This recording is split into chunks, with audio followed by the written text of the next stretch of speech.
Following is a consideration of several personalities involved in MKUltra in the 1950s. Allen Dulles and his brother John Foster Dulles designed the CIA for Clark Clifford, the author of the National Security Act of 1947. Allen Dulles had been the top OSS agent, the precursor to the CIA, in Switzerland during World War II, where he met frequently with Nazi officials and monitored United States investments in Germany. He held an executive position with Standard Oil. The Dulles brothers were both partners in the Wall Street firm of Sullivan and Cromwell, still today the most powerful firm of its kind.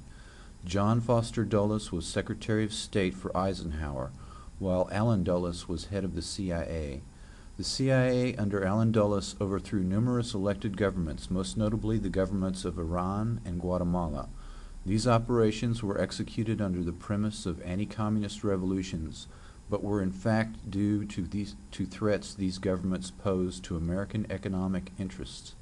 Allen Dulles was fired by President Kennedy in 1961 after the failed Bay of Pigs invasion of Cuba. Allen Dulles later became the lead investigator of the Warren Commission. Dr. George Estabrooks was one of the world's leading authorities on hypnosis, publishing numerous books on the subject. During World War II, Estabrooks claimed to have used hypnosis to create an unwitting courier. United States soldiers were hypnotized, and a second shell personality was created and was given a detailed message to repeat to their contact. The soldier reported to their contact, was hypnotized again, and gave their secret message. The couriers themselves were unaware of their mission and could not knowingly divulge the contents of that message. Estabrooks stated that this and other mind control programs were operational during the Second World War. Estabrooks envisioned an elaborate infiltration operation of a foreign government targeting key individuals who could control the course of events in that nation. Mind control victims could be placed in key positions and could be controlled without their being aware. Assassins were programmed to kill and would do so on demand and retain no memory of the act or the source of their motivation. This was verified by an MKUltra sub-project that put two 19-year-old girls under hypnosis, convincing one of the girls she was to wake her friend, and when she did not wake, to pick up a pistol and shoot her. The girl did exactly that under hypnosis and denied the deed when she was brought out of hypnosis and told what she had done. The pistol during this exercise was unloaded. Dr. Ewan Cameron was president of the American and Canadian Psychiatric Associations, which made him one of the most influential psychiatrists in the world. He ran the Allen Memorial Institute, which was founded in 1943 with funds from the Rockefeller Foundation. Nazi paperclip scientists made their way into the CIA and military-sponsored mind control programs from here in the United States, both here in the United States and Canada. Some of these scientists, according to Colonel L. Fletcher Prouty, were friends of Dr. Cameron. Quote, "If you get a hold of a directory for the American Psychiatric Association in and around 1956 or 1957, you'll be surprised to find that an enormous percentage of the individuals listed are foreign-born. Mostly they came out of Germany and Eastern Europe in a big wave. They were all called technical specialists, but really they were psychiatrists. They went into jobs at universities mostly, but many were working on these unconventional mind control programs for U.S. intelligence. These would go to people like Dr. Cameron in Canada." Close quote. Money for Cameron's operation came from the CIA, funneled through Cornell Society for the Investigation of Human Ecology. The systematic annihilation or depatterning of a subject's mind and memory was accomplished with overdoses of LSD, barbiturate sleep for 65 days at a stretch, electric shock therapy treatment at 75 times the recommended dosage. Psychic driving was the repetition of a recorded message for 16 to 20 hours a day to program the empty mind. The Canadian government settled a class action lawsuit by 250 former patients of Dr. Cameron decades later but no person or institution has ever been disciplined or punished for these activities. Linda McDonald was 25 years old in 1963 when Dr. Cameron treated her for postpartum depression.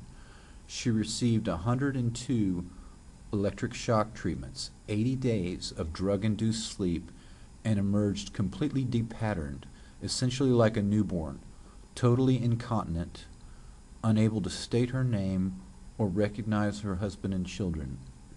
She had to relearn how to drive, cook, read, and use the toilet. Eventually, unlike many patients of Dr. Cameron, she made a fairly complete recovery.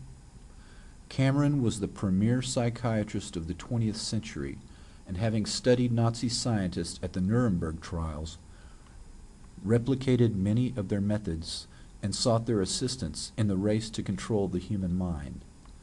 Cameron's mind control experiments were one program out of many programs run by the CIA, Navy, Air Force, Army, and others.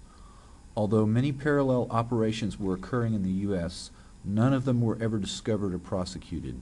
These programs were run by the likes of Morris Allen, Dr. L. Wilson Green, Martin Orne, and Stephen Aldrich. These and other American and foreign-born programmers were supervised by Dr. Sidney Gottlieb. Dr. Jose Delgado came to Yale University in 1950 and received CIA funds through the Office of Naval Intelligence. He perfected the stemoceiver, an electric brain implant used to transmit electrical impulses directly to the brain, one version of which uses a radio signal to remotely deliver electrical stimulation to the brain. In one experiment, Delgado remotely stimulates the brain of a normal 11-year-old boy who becomes confused about his sexual identity and proceeds to tell Dr. Delgado he wants to marry him. In 1975, Delgado published Two-Way Communication with the Brain that explained his success at linking the implants directly to computers with, quote, the ability to perform simultaneous recording and stimulation of brain functions, thereby permitting the establishment of feedbacks and on-demand programs of excitation with the aid of the computer, unquote. This allowed, quote, long-term EEG in unrestrained patients, provided information directly to the brain, circumventing normal sensory receptors. Communication from the brain to computer and back to the brain. Clinical applications to humans of on-demand programs of stimulation triggered by predetermined electrical pattern. By the 1980s, Delgado emphasized changing brainwave patterns and physiology through electromagnetic broadcasting that could be utilized at up to 3 kilometers. In an interview, he stated, quote, this new knowledge is so important that I think it should radically change the philosophy of our education system, which believes in the sanctity of individuals, thinking that an individual exists at birth. This belief is not true, and this science is going to prove the fallacy of democracy in the sense that we talk about the rights of the individual. This democratic belief is not true. Looking into the future, it may be predicted that telerecording and telestimulation of the brain will be widely used, unquote. MKUltra in the 1960s and 1970s was under the purview of Richard Helms, who ran the Dirty Tricks Department after the Bay of Pigs and became the Director of Central Intelligence in 1966. He destroyed the archive on MKUltra when he left the CIA in 1972 and successfully covered up the crimes of MKUltra. Helms was the product of the Eastern Establishment. His grandfather was president of the Federal Reserve and had interviewed Hitler as a UP reporter. Helms, in the tradition of Gottlieb, was a Machiavellian character who used paperclip scientists and would stop at nothing to win the war against the USSR. He advocated low-intensity warfare, transmitting strategic subliminal messages to the brains of enemy populations, and the use of high frequencies to affect memory and the unconscious mind. In a 1964 memo to the Warren Commission, he mentions, quote, biological radio communication.